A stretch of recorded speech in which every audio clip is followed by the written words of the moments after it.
Hello, friends. Welcome back to another powerful English listening podcast. Today, we will learn English through the life story of one of the most talked about leaders in modern history, a businessman, a television star, and a president of the United States. Donald Trump. As you listen carefully, you will improve your vocabulary, sentence understanding, pronunciation, and speaking rhythm. So relax, focus, and enjoy this real-life story in clear, graded English. Some people are loved, some people are criticized, and some become impossible to ignore. Donald Trump became all three. His life has been full of money, fame, politics, success, failure, controversy, and constant attention. For many years, his name was known in business. Later, it became known in entertainment. Then, it became one of the biggest names in world politics. His story is not simple, and that is why it is interesting. Donald John Trump was born on June 14, 1946, in Queens, New York City, in the United States. He was born into a wealthy family. His father, Fred Trump, was a successful real estate developer who built houses and apartment buildings in New York. His mother, Mary Ann MacLeod Trump, was born in Scotland and later moved to America. Donald was the fourth of 5 children in the family. As a child, Donald was energetic, confident, and sometimes difficult to control. He liked competition and wanted attention. His parents believed he needed more discipline, so when he was 13 years old, they sent him to the New York Military Academy. This was a private boarding school with military-style rules. Students wore uniforms, followed strict schedules, and learned discipline.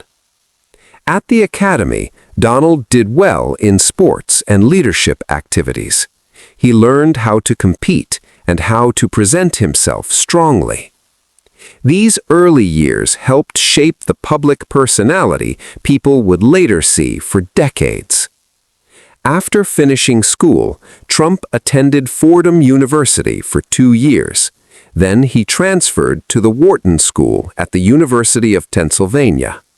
Wharton was famous for business education. In 1968, he graduated with a degree in economics.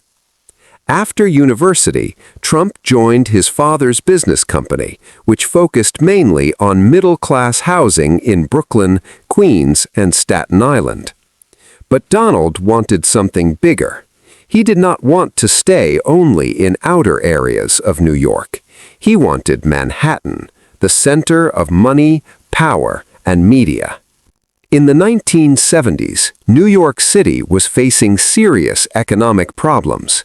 Many buildings were old, crime was high, some areas looked dirty and broken.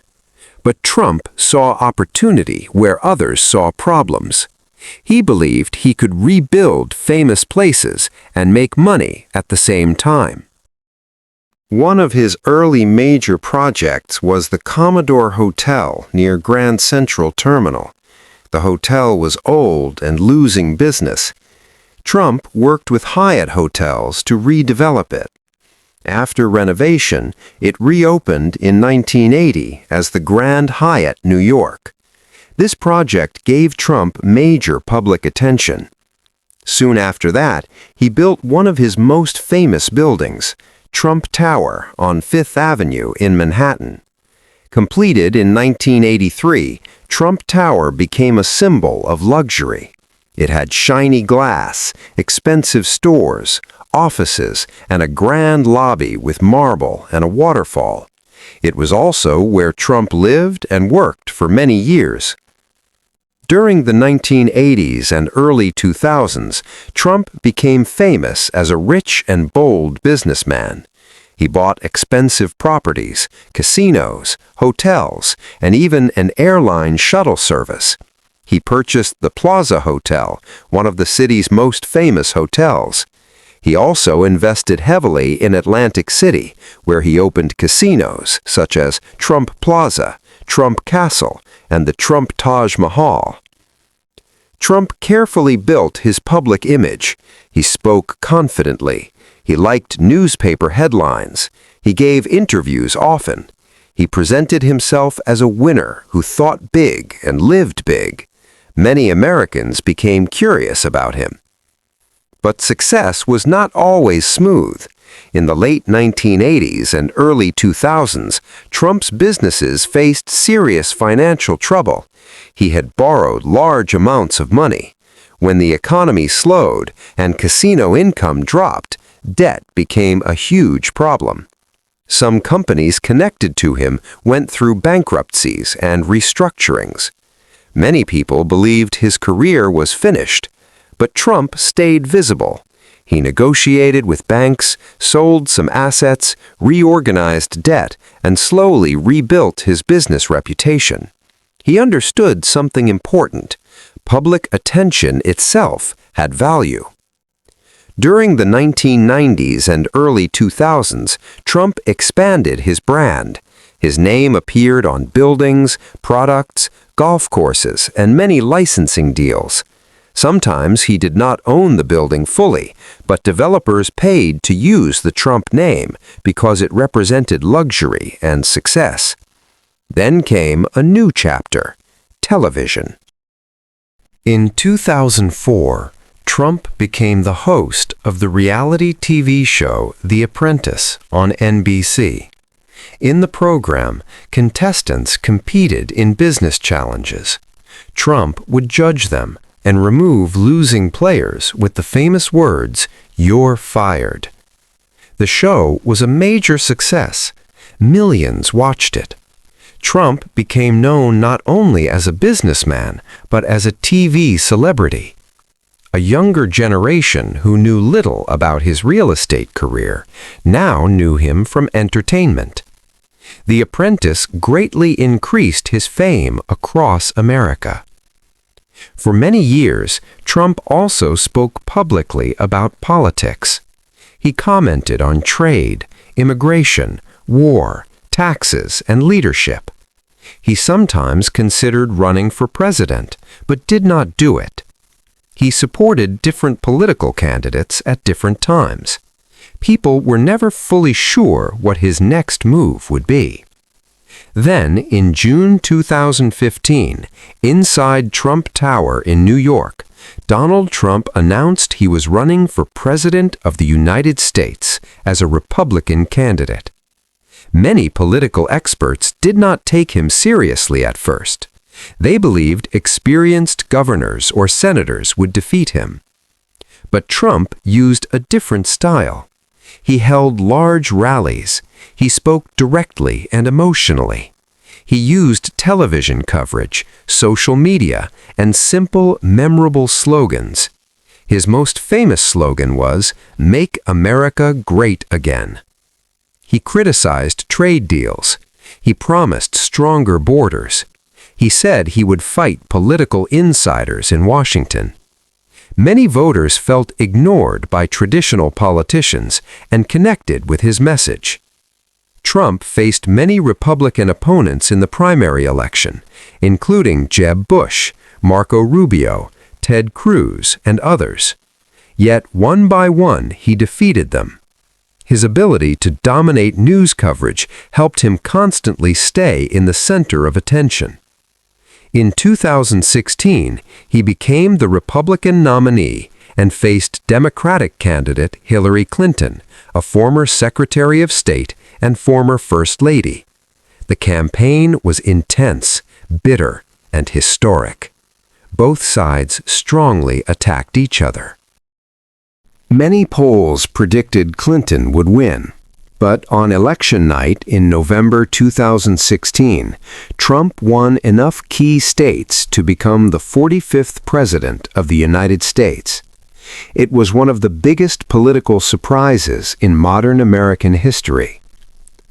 Trump entered office in January 2017. His presidency began with strong support from loyal voters and strong opposition from critics. Few presidents in modern times created such immediate division. As president, Trump focused on tax cuts, reducing regulations, conservative judges, immigration enforcement, and trade disputes. In 2017, Congress passed a major tax reform bill. Trump also appointed 3 Supreme Court of the United States justices during his presidency: Neil Gorsuch, Brett Kavanaugh, and Amy Coney Barrett.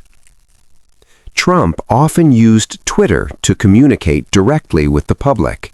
He announced opinions, criticized opponents, praised allies, and responded quickly to events. This direct style was unusual for a president and kept him constantly in the news. His administration also took a hard line on China trade policy, placing tariffs on many Chinese goods. Supporters said he challenged unfair trade practices. Critics said tariffs increased costs and created tension. In foreign policy, Trump held meetings with Kim Jong-un, something no previous sitting U.S. president had done. The meetings gained world attention, though long-term nuclear progress remained limited. He also worked on Middle East diplomacy. Agreements known as the Abraham Accords normalized relations between Israel and several Arab nations, including the United Arab Emirates and Bahrain. At the same time, Trump's presidency faced investigations and controversies. There was the Russia investigation into election interference and possible campaign links. Though no criminal conspiracy was established against the campaign, the issue dominated headlines for years. Trump was impeached twice by the House of Representatives. The first impeachment came in 2019 over his dealings related to Ukraine. The second came in 2021 after the Capitol riot. In both impeachment trials, the Senate voted not to remove him from office. Then came one of the biggest global crises of modern times, COVID-19. In 2020, the coronavirus pandemic spread across the world. America faced illness, deaths, lockdowns, school closures, business shutdowns, and fear. Trump's handling of the crisis was heavily debated. Supporters praised vaccine development efforts like Operation Warp Speed. Critics said the response was inconsistent and often confusing. The 2020 presidential election became another historic battle. Trump ran for re-election against Democratic candidate Joe Biden, who had served as vice president under Barack Obama. Because of the pandemic, voting methods changed in many states. Mail voting increased sharply. After the election, Biden won both the popular vote and the Electoral College. Trump and many supporters challenged results in court and claimed election problems. Courts rejected many major legal challenges. Tension continued for weeks. On January 6, 2021, a crowd of Trump supporters gathered in Washington, D.C. Some people stormed the United States Capitol while Congress was certifying the election results. The event shocked the nation and the world.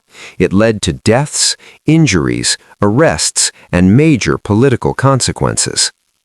Trump left office on January 20, 2021, but unlike many former presidents, he remained the central figure in his political party. After leaving office, Trump continued holding rallies and supporting candidates. Investigations and legal cases involving business records, classified documents, and election matters continued around him, yet his support base remained strong. In 2024, Trump again ran for president. Many people thought his political career had ended several times before, but he repeatedly returned. That pattern had followed him since business days in New York.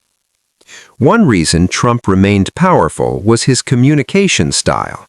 He used short, memorable phrases. He repeated key messages. He understood media attention better than many rivals. Whether people agreed or disagreed, they listened. Another reason was loyalty from supporters who believed he challenged powerful systems, spoke openly, and represented forgotten voters. Critics, however, argued he increased division, attacked democratic norms, and spread misinformation. Few public figures created such opposite reactions. From a language learning view, Donald Trump is an interesting speaker to study. He often uses repetition, simple vocabulary, emotional emphasis, contrast words, and memorable slogans. This can help English learners notice how public speaking influences audiences. His life also teaches another lesson. Image matters, confidence matters, communication matters, but results and responsibility matter too. Donald Trump's story includes wealth, risk, branding, television fame, political victory, defeat, comeback attempts, investigations, and global influence. It is a story of ambition at the highest level. Some see him as a fighter. Some see him as dangerous. Some see him as both. History will continue debating his place in America and the world for many years. But no matter the opinion, one fact is clear. Donald Trump changed modern politics, media culture, and public conversation in ways that cannot be ignored. Thank you for listening today. If you followed this full story, you practiced real English through history, politics, and biography.